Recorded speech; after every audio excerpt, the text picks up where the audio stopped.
מעתה ועד עולם, מי שמלך אברהם, יצחק ויעקב, הוא יברך את ראש הממשלה שלנו, הוא יברך את הרמטכ"ל, הוא יברך את שר הביטחון, ויברך את חיילי צה"ל העושים את עבודתם נאמנה ומגינים על המדינה.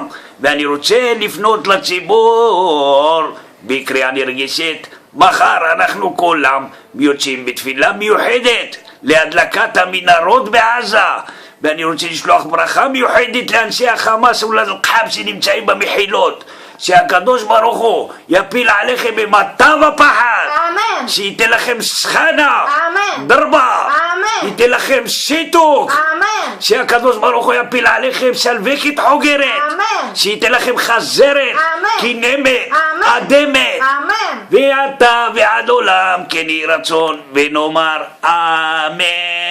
אמן. שוניקה, מי מחמד.